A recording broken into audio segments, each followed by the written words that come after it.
Hi everyone, my name is Christabel from Rentscore, and so primarily what we do is we guide our clients to buy the finest properties at the most favorable terms. So I'm excited. Today we are joined by the team from Obsidian who are going to share insights around interior decor. Hi, my name is Shemniz. I'm an interior designer at Obsidian Urban Design, and we're happy to be here with Rentscore today. So keep posted and see what we have to share. Construction is booming in Nairobi, and typically what we do is we guide our clients to buy the finest properties at the most favorable prices. So looking at this one-bedroom apartment, I've seen what you guys have done. It's beautiful. Thank you. When we bring clients here, everyone is always like, wow, who did the interior decor? So I'd just love to get a couple of your thoughts as far as the thought process around designing this particular space. Yeah, so what happens with when we're doing interior decor for show houses or even just personal use or even for rental, we look at the floor plans. That's the first stage of designing. Is you look at the floor plan, and then we do a layout for the space. Put in the furniture. What kind of flow do you have from one room to another? Does it make sense? How many people can use the space? You have to consider all those things. And then we think about the type of furniture we put in there. Do you have a budget that you want us to work with? So we consider those things. We consider the type of furniture, the materials that we use for the furniture as well. Because if you're renting it out, of course you want furniture that's long lasting. And then based on that kind of decision, we then start putting a design, put a mood board. We like to keep it neutral because we want people to come in and put their own personal touches. So if there's a specific color that you like. And then we source the items and we do the installation for you. So when you walk in the door, you have a readily available space to use. And we like people to enjoy that space. Okay, fantastic. So when our clients are purchasing, let's say like a one-bedroom unit like this, and it's primarily for investment, and let's say it's a scenario whereby they are keen on renting it out as a furnished unit, what are some of the do's and don'ts that you'd advise a typical client like that, even when they're thinking about the concept? Right. How can you guide a client through that? I would definitely say that before you jump into it, think about, like you said, it's investment, right? So come up maybe with a budget of what you want to spend. It may cost a little more in the beginning, but you will get your returns if you design the space and furnish it well. So think about your budget. Let it be a good budget. Include everything. So from your furniture items, your cutlery, your little tissue holders, your salt and pepper holders, tea and coffee, water dispenser, the smallest details. People appreciate that, and then they come back, like I say. A unit like this would go for about 7 million Kenya shillings. So in that case, what would a client be looking at in terms of design fees, in terms of cost of furnishing? Is there like an estimate that somebody should work with in mind when when they're thinking through that process of renting out their unit as a furnished apartment? So I think that putting a budget or giving a specific figure is difficult to do, because we do charge a design fee, which we have all our information on our website. Okay. So we do charge a design fee, and that covers for the design process, the sourcing process, up to the installation process. And then we try to work with clients' budgets, because everybody has a different budget to work with. And so we try to use that. And if you have come to me with a budget, I'll tell you this is what I can give you with your budget. If somebody's purchasing a unit like this and they're thinking, I don't really need an interior designer, I can do it by myself, what would be your advice to such? I think coming back to just talking about design and how people appreciate what they see in a space, you should definitely consider using an interior designer, because everybody has a different taste. And so keeping it neutral, having a designer come in and advise you.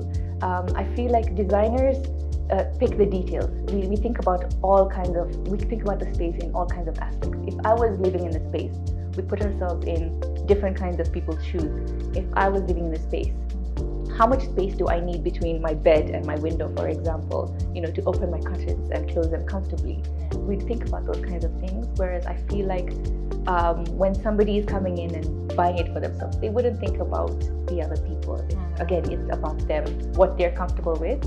But it's nice to think about it from all aspects, all details, fix the details. How much space do I have? How much space do I need for certain things? Yes, it takes time to do all those things, but it does make a good space for you, which is appreciated and enjoyed. Hello, my name is Shiba Gurel. I'm the founder and an interior designer with Obsidian Urban Design. One of the things that we often explain to our clients, whether they be developers or whether they be individuals who are looking to design their space, is that putting stuff inside of a space is not interior design. Anyone can put stuff. We've done it. We've done it in our own homes. We've done it in our parents' homes. People can put stuff in their homes, but that is not interior design. And even though each person has an individual taste, a designer will take that and elevate it, and they will make it something where it just feels out of this world. And that's what we want from our homes. We want a space that makes you just, kind of like sigh when you come home, like, okay, I'm home. This is comfortable. This is beautiful. This is, it's perfect for me.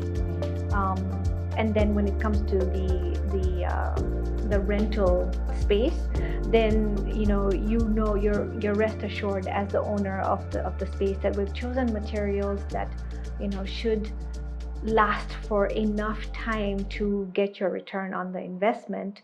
And then there is a point where you have to start thinking about, okay, I need to freshen this up, have like a bit of a change so that I can now reinvest and then make the space look a little bit more different, so we can invite newer clients into the Airbnb or the rental or whatever the case might be. Okay. Yeah. Okay. And in addition to that, let's say, for example, you own an existing apartment. Yeah. Typically, the older type where you'd find a development has about 24 units, and you want to spruce up your space. So what would determine if you should do like a complete overhaul, or if you should just change certain elements here and there? If somebody's watching this and they've been thinking about something similar, what would be your advice to them? Well, there's a lot that can be done without having to change the core of the space. Our office is like that, where we have an older building, but just by looking at some wall features and some paint colors and the type of lighting we've put in there and the type of furniture we've put in there, it's just a whole new fresh space. But then if the budget allows for renovations to be done, then I would obviously advise going in that direction, because everything needs refreshment at some point. I've seen a scenario whereby you have, let's say, for example, a 2-bedroom apartment that is 120 square meter, and you have, this is in one development, and then in a different development whereby you have a similar 2-bedroom apartment, but then relatively smaller, so let's say about 110 square meter, which gives it a difference of 10 square meter. So in that case, the former ideally should be bigger, is bigger, but then in terms of how, if you walk into such a house, how the furniture has been placed, how it feels smaller compared to the other one. So what are usually some of the key things that clients need to pay attention to? Especially comparing both scenarios, what would be your thoughts around that? Definitely dead spaces is a big one, and how much is taken up by spaces that you no matter what you do, you just cannot use them. And unfortunately, I don't think that really the client can do much about that, because like when I have a look at a floor plan, I also look at like what is it that they're using interior, what is the developer using on the interior. If you're using a 20 centimeter wall on the interior and you're calling this space an X amount of square meters, you've taken it up also by using a giant wall in a space that's not exactly needed. Okay.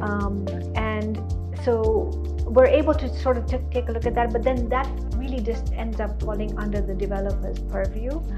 But but the clients just need to be able to take a look, and they can also consult with an interior designer and ask them what their opinions are of that particular floor plan. That's well within our range of services that we offer. Okay. Yeah, Which is a good thing that you mentioned, because again, so these are some of the things that if you're buying a property and you're buying off plan, you need to be very careful about. Just because it's on paper, it does not necessarily mean that when you actually get to walk around the space, it will be as spacious enough as you'd imagine. So yeah, it's always good to get like professional to help you interpret floor plans from project to project. So any thoughts for us, like parting shots? Just as Shamneez had mentioned before, I do think that it is a very good idea to mention to clients that it is important, if they're going to be investing in the space, to hire interior designers to help you elevate the space to get your returns on investment.